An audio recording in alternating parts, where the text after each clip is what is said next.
Jackie Gleason nacque a Brooklyn il 26 febbraio 1916. Figlio di immigrati irlandesi, crebbe tra case anguste, cinema di quartiere e la sensazione, mai del tutto dissipata, che il palcoscenico potesse essere un ascensore sociale. A 20 anni era già un professionista dei vaudeville e dei club, con quel misto di fisicità esuberante e tempi comici millimetrici che diventò la sua firma. La televisione lo trasformò in un'istituzione nazionale. The Jackie Gleason Show, negli anni 50 e 60, oscillava tra sketch, musica e un carisma vasto quanto il suo soprannome The Great One. Il personaggio di Ralph Cramden in The Honeymooners gli diede una seconda immortalità, quella del lavoratore qualunque di New York che sogna in grande, ringhia, sbaglia, ama. A Hollywood mostrò anche il lato drammatico. Il freddo e precisissimo Minnesota Fats nello Spaccone, 1961, ebbe nomination e rispetto. Negli anni 70 tornò popolarissimo col cinema leggero e scanzonato, fino a Smokey and the Bandit. Morì il 24 giugno 1987. Rimase, in sintesi, uno di quei rari artisti americanissimi che riuscirono a essere simultaneamente popolari e memorabili. Meno noto al grande pubblico, ma chiarissimo a chi lo frequentava, era il suo interesse vorace per l'insolito, parapsicologia, misteri e, soprattutto, oggetti volanti non identificati. Non si trattava di una curiosità superficiale. Gleason collezionava libri, articoli, ritagli di giornale e studi al punto da mettere insieme un fondo imponente, poi donato a una biblioteca universitaria. Amava le linee curve e spaziali al punto da farsi progettare una casa con geometrie rotonde e futuribili, quasi un'astronave posata sul prato. Per uno col suo senso scenico, l'ignoto era anche estetica della meraviglia. Ma era sincero. Di fronte al paranormale non scherzava, archiviava. In questo contesto prende forma la storia che lo lega al folklore ufologico americano. Folklore, qui, non è sinonimo di falso, bensì di racconto insistente e persistente, tramandato con varianti e privo di documentazione conclusiva, ma capace di sedimentarsi nell'immaginario collettivo. La versione più diffusa situa la vicenda nei primi anni 70, quando Richard Nixon, presidente degli Stati Uniti e conoscente di Gleason, trascorreva periodi in Florida. Nixon aveva una casa a Key Biscayne. Non lontano operava la base aerea di Homestead. Jackie e il presidente condividevano il golf e una simpatia a tratti disinvolta. Due uomini famosi, ciascuno dominatore del proprio palcoscenico, che si ritrovavano intorno a una pallina bianca a discutere di cose grandi e piccole. La notte X, così possiamo chiamarla, perché in questa storia le date sono sempre un po' scivolose, avrebbe avuto un'energia cinematografica. Nixon, libero da etichetta, avrebbe bussato alla porta di Gleason. Quasi una fuga presidenziale dalle procedure, che i racconti rendono pittoresca. Niente scorte visibili, solo la forza del potere quando decide di farsi invisibile. Vieni, devo mostrarti qualcosa. È qui che la narrazione scivola dalla luce delle ville di Key Biscayne alla fluorescenza lattiginosa di un hangar. La base militare, in alcune versioni Homestead, in altre un'installazione non meglio precisata, si aprì a loro come una cattedrale notturna. Corridoi forse deserti, porte che si sbloccano con un cenno. L'aria di un ambiente controllato, più fredda del necessario. La stanza finale, che la tradizione descrive con la parsimonia delle rivelazioni volutamente vaghe, conteneva ciò che a Gleason fu presentato come corpi non umani. Piccoli, chiari, immobili, deposti in compartimenti metallici. La scena non viene mai raccontata con compiacimento dell'orrido. L'accento è sempre sullo shock cognitivo, su quel momento in cui un uomo, pur abituato al palcoscenico, sente che la scenografia del mondo è più ampia del sipario. Gleason, dice il racconto, ne uscì sconvolto. Tornò a casa con gli occhi di uno che ha visto qualcosa che non si lascia chiudere in un cassetto mentale. Avrebbe confidato l'episodio alla moglie di allora e poi, per anni, ne parlò solo a sprazzi con amici fidati. Non disse mai d'essere stato rapito, non costruì un culto intorno alla propria persona, non cercò monologhi a talk show su quella notte.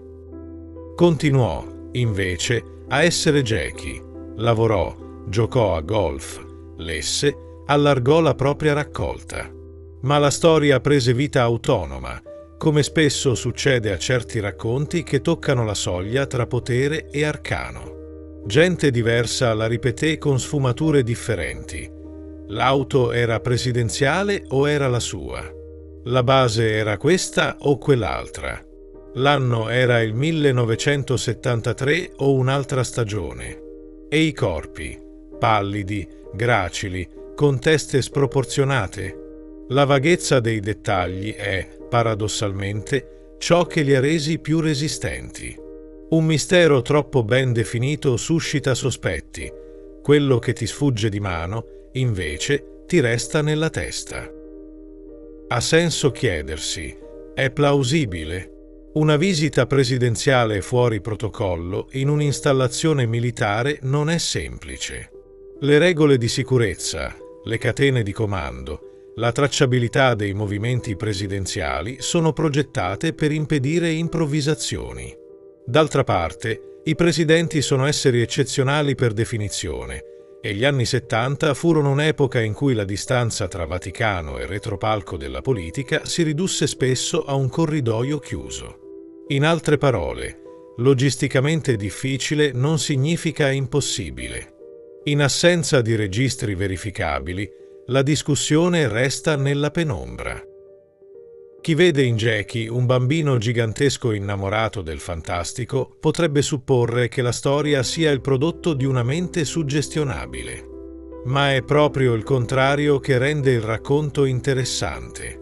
Gleason non era un visionario fragile, era uno che organizzava il suo interesse per l'ignoto con disciplina collezionistica. Donare la propria biblioteca su UFO e parapsicologia a un'istituzione significa dire: non voglio che tutto questo finisca in un solaio, voglio che diventi materiale di studio. La casa rotonda, con gli interni curvilinei, sembra il pezzo di scenografia di qualcuno che desiderava abitare il futuro, non fuggire dal presente. Il suo modo di trattare il mistero fu, insomma, più da archivista che da predicatore. La bellezza e la difficoltà del folklore ufologico sta proprio qui. Non è storia verificata, ma non è neanche semplice invenzione. È un deposito di narrazioni in cui elementi biografici, contingenze storiche e immaginario si intrecciano. Nixon aveva realmente una residenza a Key Biscayne ed è un fatto che la Florida meridionale fosse costellata di installazioni militari sensibili. Gleason era davvero coinvolto nella materia UFO, non per moda ma per studio personale. La loro conoscenza è plausibile, documentata da frequentazioni sociali. Su questa tela di fondo, un episodio eccezionale, raccontato in modo frammentario, può attecchire e crescere.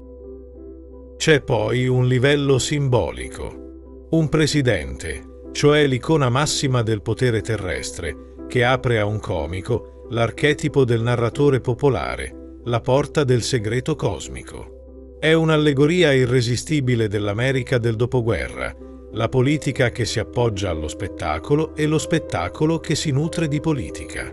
È anche un ribaltamento gentile. Non è il militare o lo scienziato ad avere l'epifania, ma l'attore, l'uomo della gente. In quella stanza, se la storia fosse vera, l'umanità non parlerebbe con equazioni o con ordini operativi, ma con sgranate di occhi e respiro trattenuto. Il comico, figura liminale, diventa testimone. Naturalmente la critica storica chiede pezzi solidi, registri, badge, diari ufficiali, fotografie, memorie scritte da testimoni incrociati. Non ci sono. E ogni volta che una versione prova a inquadrare un dettaglio, un'altra lo sfuma. Questo non invalida il valore culturale del racconto, ne definisce i limiti epistemici. Dobbiamo collocarlo dove appartiene, nelle storie che il pubblico americano ama raccontarsi sulle zone opache del potere e sulle possibilità non esplorate dell'universo. Storie che, come certe canzoni, resistono non perché dimostrate, ma perché cantabili. Cosa resta, allora, se togliamo l'ansia di stabilire al millimetro cosa accadde? Resta la figura di un uomo enorme per talento e per appetito di vita, che non riduceva il mistero a punchline. Resta l'immagine di Jackie che attraversa una notte calda della Florida seguendo un presidente in un luogo dove le luci non tremolano mai. Resta l'eco di una porta che si apre su un freddo innaturale e il sospetto che, qualunque cosa abbia visto, fu per lui abbastanza reale da segnarlo. Resta, soprattutto, il messaggio che questa leggenda lancia a chiunque si occupi di cultura. L'ignoto non è monopolio di scienziati e militari. Appartiene anche agli artisti, che lo raccontano, lo incorniciano, lo fanno vivere nel linguaggio.